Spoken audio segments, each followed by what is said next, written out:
नमस्कार दोस्तों, study with Mohan Pradeep में आप सब लोगों का स्वागत है। दोस्तों, आज चर्चा की जाएगी कक्षा 6 हमारा अतीत भाग 1 जो इतिहास की पुस्तक है उसका पाठ नंबर 2 पर चर्चा कर रहे थे। उसके भाग नंबर 2 पर चर्चा की जाएगी। पाठ का नाम था आखेट खाद्य संग्राहक से भोजन उत्पादन तक के सफ़र का जो वर्णन यहाँ पर किया गया था। उसमें हम चर्चा की थी कि आग की खोज कैसे हुई थी, साथ ही साथ कृषि का विकास नवपाषाण काल में कैसे हुआ और मनुष्य ने पहला पालतू जानवर कुत्ते को बनाया था, और साथ ही साथ में जो पहली फसल उपजाई गई थी वह गेहूं थी और साथ में जौ उपजाई गई थी। ऐसे ही कुछ अनेक तथ्य आप लोगों को देखने को मिले थे, और हम लोगों ने यहाँ पर पाषाण काल को 3 भागों में बढ़ते हुए देखा। 3 भागों में बांटा, पूरा पाषाण काल, मध्य पाषाण काल एवं उच्च पूरा पाषाण काल के रूप में देखा था। साथ ही साथ माइक्रोलिथ युग पड़ा था या नहीं, मध्य पाषाण काल पड़ा था। उसके बाद नव पाषाण काल पर चर्चा हो रही थी, और यहाँ पर हमने अनाजों के विषय में चर्चा शुरू की थी। आइए उससे आगे देखते हैं कि एक नवीन जीवन शैली। इससे पहले मैं आप लोगों को बताना चाहता हूं कि दोस्तों, अगर आप हमारे इस यूट्यूब चैनल से पहली बार जुड़े हैं तो आप हमारे इस यूट्यूब चैनल के प्लेलिस्ट पर आकर कक्षा 6, 7, 8, 9, 10 के तमाम वो वीडियो देख सकते हैं जो एनसीईआरटी किताबों के आधार पर हैं, और साथ ही साथ पर यहाँ अनेक ऐसे वीडियो भी हैं जो प्रतियोगी परीक्षाओं के लिए आप लोगों के लिए फायदेमंद हो सकती हैं, जिसमें भूगोल विषय विशेष तौर पर यहाँ अभी चर्चा का मुख्य केंद्र बिंदु है। आप आकर यहाँ पर देख सकते हैं। आइए चर्चा शुरू करें। एक नवीन जीवन शैली, कैसे नवीन जीवन शैली प्रारंभ हुई, इसके विषय में हम देखते हैं। तुम किसी पेड़ पौधों के बीज को बो कर देखो, तुम पाओगे कि इसे विकसित होने में कुछ वक्त लगता है। इससे कुछ दिन, महीने या फिर साल तक लग सकता है। इसलिए जब लोग पौधे उगाने लगे तो उनकी देखभाल के लिए उन्हें एक ही जगह पर लंबे समय तक रहना पड़ा। बीज बोने से लेकर फसलों के पकने तक, पौधों की सिंचाई करने, खरपतवार हटाने, जानवरों और चिड़ियाओं से उनकी सुरक्षा करने जैसे बहुत से काम शामिल थे। कटाई के बाद अनाज का उपयोग बहुत संभाल कर करना पड़ता है। हमने पहले देखा था कि जो प्राचीन मानव था या नहीं, पाषाणकालीन मानव था, वह अपने भोजन आखेट से किया करता था, मतलब शिकार करके ही अपना भोजन का संग्रहण किया करता था, और वह एक स्थान से दूसरे स्थान जाया करता था, क्योंकि वहाँ पर उसे एक स्थान पर जब फल या फूल या कंदमूल या जो भी वहाँ के जानवर थे वो उस क्षेत्र में अगर कम हो जाते थे या समाप्त हो जाते थे, वो भोजन की तलाश में नई जगह जाया करता था। लेकिन जो नवीन जीवन शैली हुई, कृषि का विकास हुआ और कृषि बोना प्रारंभ किया, तो अब मनुष्य को एक जगह पर रहना पड़ा, और हम कह सकते हैं कि मनुष्य का जो जीवन शैली है वह स्थायी हो गई। आप देख सकते हैं बीज का, हम बीज के रूप में रख सकते हैं अनाज को, खाद्य के रूप में अपने खाने के लिए रख सकते हैं, किसी को उपहार देने के लिए भी रख सकते हैं, और भंडारण के लिए भी रख सकते हैं। आखिर खाद्य संग्रह से भोजन तक के इस सफ़र में हम देखें आगे कि अनाज को भोजन और बीज दोनों ही रूपों में बचाकर रखना आवश्यक है। इसलिए लोगों को इसके भंडारण की बात सोचनी पड़ी। बहुत से इलाकों में लोगों ने मिट्टी के बड़े बड़े बर्तन बनाए, टोकरियां बुनी या फिर से ज़मीन में गड्ढा खोदा। और क्या तुम्हें लगता है कि शिकारी या भोजन संग्रह करने वाले बर्तन बनाते और उसका प्रयोग करते होंगे? अपने जवाब का कारण बताओ। जानवर, चलते फिरते खाद्य भंडार। इसी प्रश्न का उत्तर यहाँ पर समझाने का प्रयास किया गया है। जानवर, बच्चे देते हैं जो उनकी संख्या बढ़ती है। अगर जानवरों की देखभाल की जाए तो उनकी संख्या तो बढ़ती ही है और साथ में दूध भी प्राप्त हो सकता है जो भोजन का एक अच्छा स्रोत है। यही नहीं, जानवरों से हमें मांस मिलता है। दूसरे शब्दों में पशुपालन भोजन के भंडारण का एक तरीका है। आप देख सकते हैं जानवरों से हमें दूध मिलता है, मांस मिलता है। अगर हम दूसरे रूप में कहें तो जानवर से हमें भोजन का जो भंडारण है वो मिल सकता है। जैसे हम एक बकरी पालते हैं तो उससे हमें मांस मिलता है, साथ ही साथ अगर चाहें तो दूध भी उससे प्राप्त कर सकते हैं। ऐसे ही हम अन्य जानवरों से भी कुछ न कुछ प्राप्त करते हैं। अगर वह बकरी भेड़ बकरी है तो उससे हमें ऊन भी प्राप्त होता है। आगे हम चर्चा करें भोजन के अतिरिक्त जानवरों से और क्या क्या मिल सकता है। आज जानवरों का उपयोग किस लिए होता है, आओ आओ आरंभिक कृषकों और पशुपालकों के बारे में पता करें। मानचित्र 2 पृष्ठ संख्या 13 में देखें। अभी क्या तुम्हें कई नीले वर्ग दिख रहे हैं?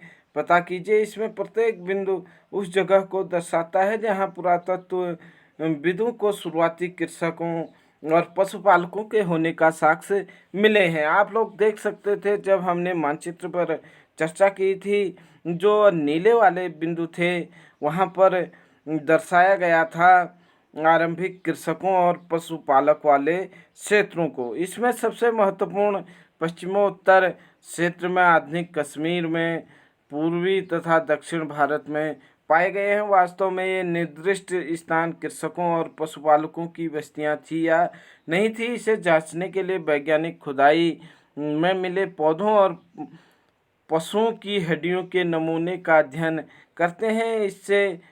इसमें से सबसे रोचक जले हुए अनाज के दाने के अवशेष हैं। ऐसा लगता है कि ये गलती से या फिर जानबूझकर जलाए होंगे। वैज्ञानिक इन अनाजों के दानों की पहचान कर सकते हैं। इस तरह हमें पता चलता है कि इस उपमहाद्वीप में विभिन्न भागों में सारी फसलें उगाई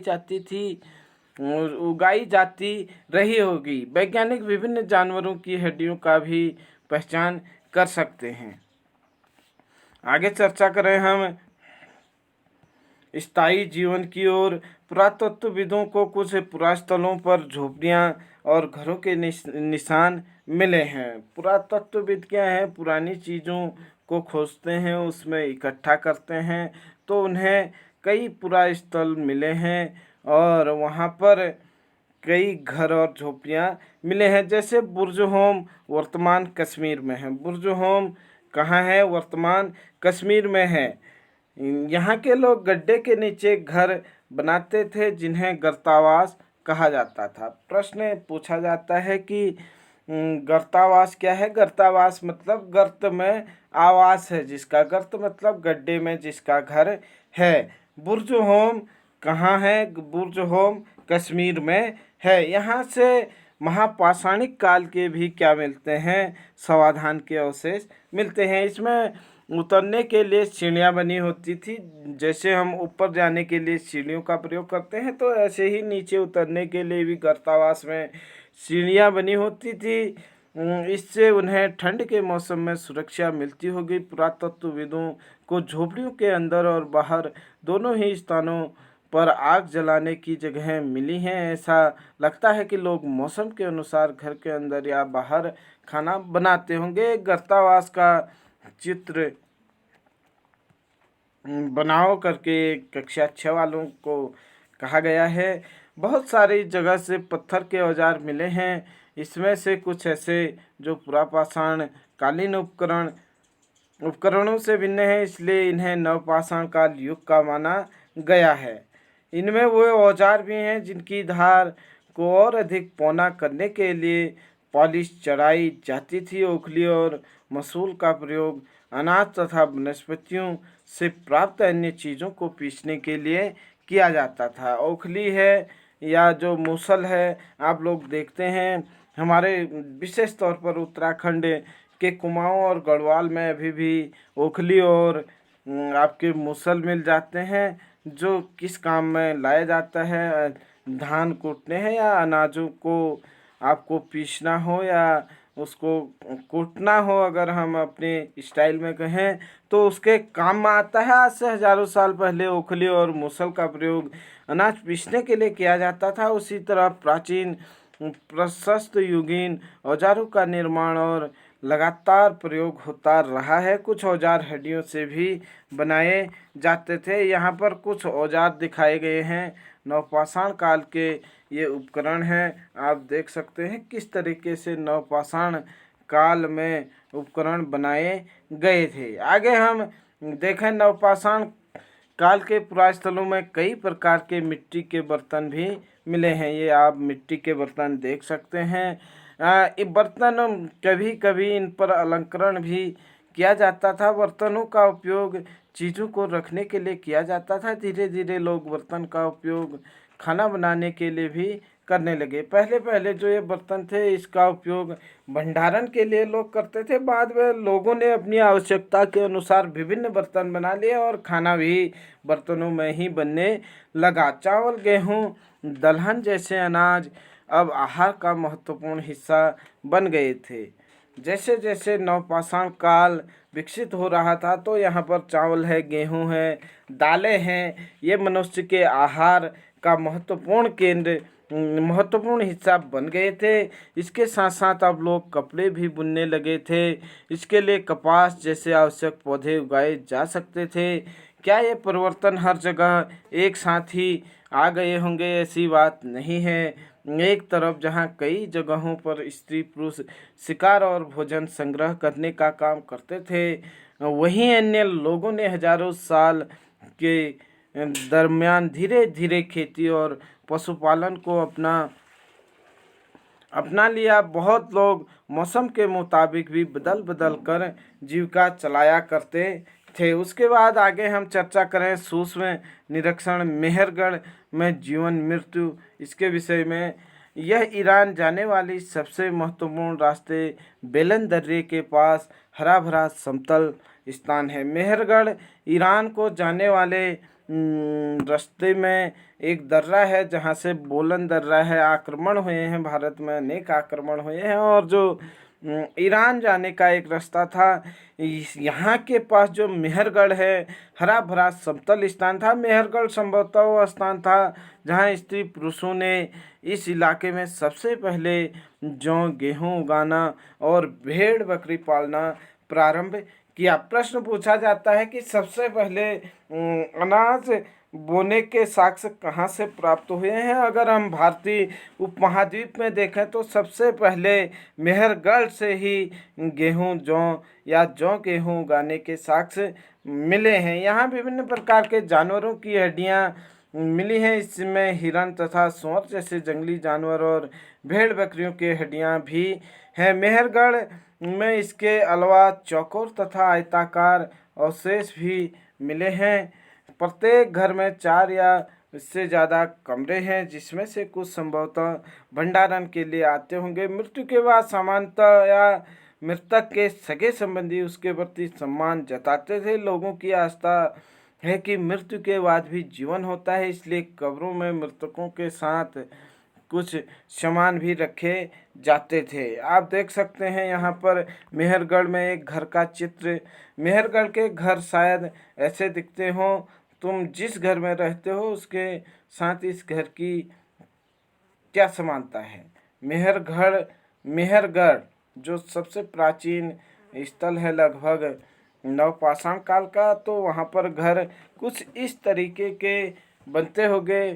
ये आप लोगों को समझाया गया है। और जो आधुनिक में घर हैं वो किस तरीके के हैं, इससे उसकी क्या समानता है, यहाँ पर आप लोगों से पूछा है कक्षा 6 वालों से। ऐसी कई कब्रें मिली हैं। एक कब्र एक मृतक के साथ एक बकरी भी दफनाया गया था।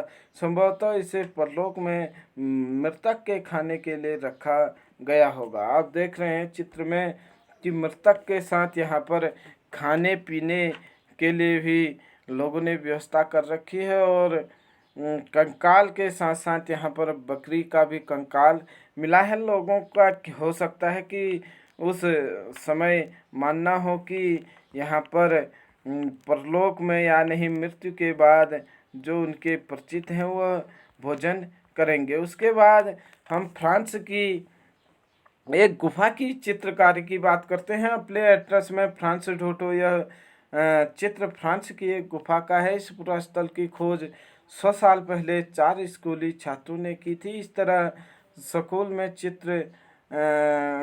तरह के चित्र लगभग 20,000 साल पहले से लेकर 10,000 साल पहले के बनाए गए हैं।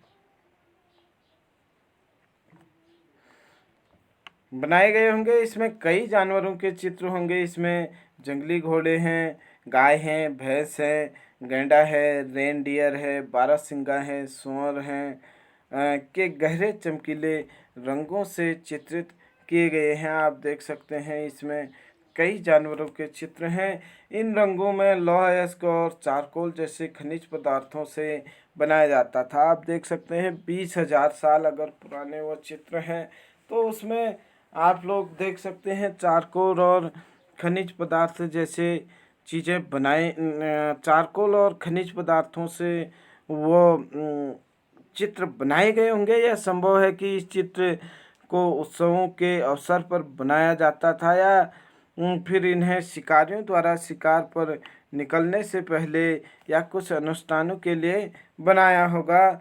ये आप देख सकते हैं कुल मिलाकर के कि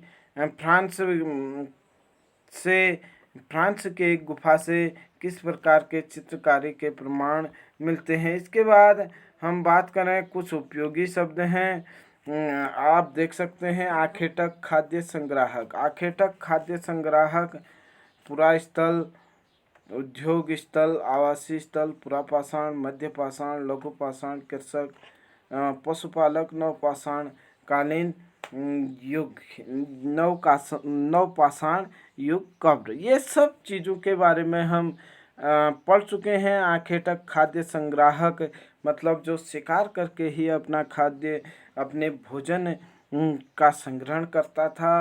पूरा स्थल मतलब वे स्थल जहाँ से प्राचीन काल के साक्ष्य मिले हैं। उद्योग स्थल मतलब जो उस समय प्रमुख केंद्र थे जहाँ पर मुख्य कार्य होते थे।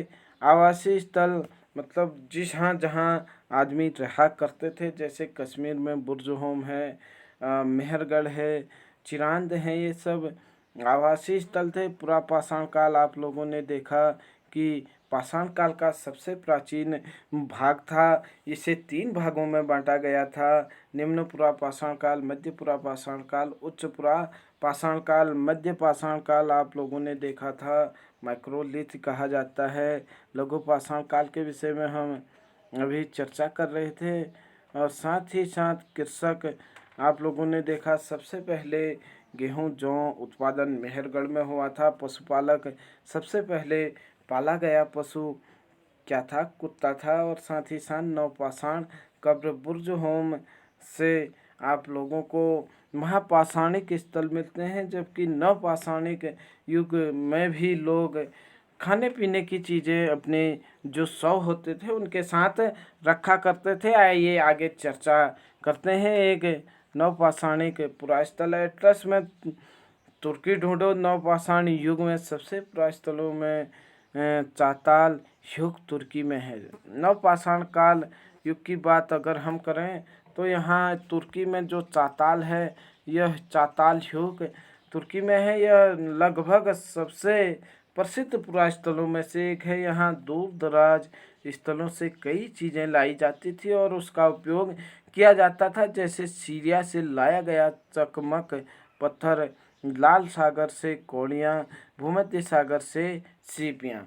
आप देख सकते हैं तुर्की का जो ये युग है, चाताल युग है, यहाँ पर कहाँ से कौन सी चीज़ें लाई जाती थी? यहाँ सीरिया से चकमक पत्थर लाए जाते थे, लाल सागर से कौड़ियाँ लाई जाती थी, भूमध्य सागर से सीपियाँ लाई जाती थी। ध्यान रहे उस समय तक पहिए वाले वाहन का विकास नहीं हुआ था। लोग सामान खुद या जानवरों की पीठ पर लाद कर लाया करते थे। बताओ कौड़ियों तथा सीपियों का उपयोग कैसे होता था?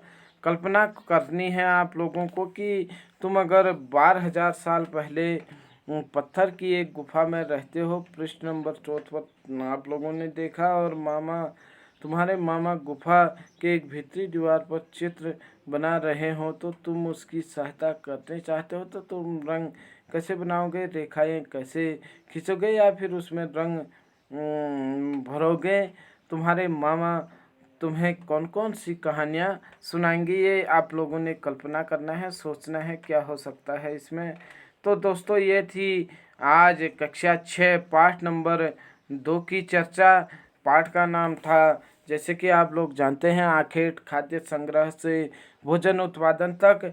हम जल्द ही इसके अभ्यास प्रश्नों पर चर्चा करेंगे। तब तक आप अध्ययन में व्यस्त रहिए, मस्त रहिए। जय हिंद, जय भारत।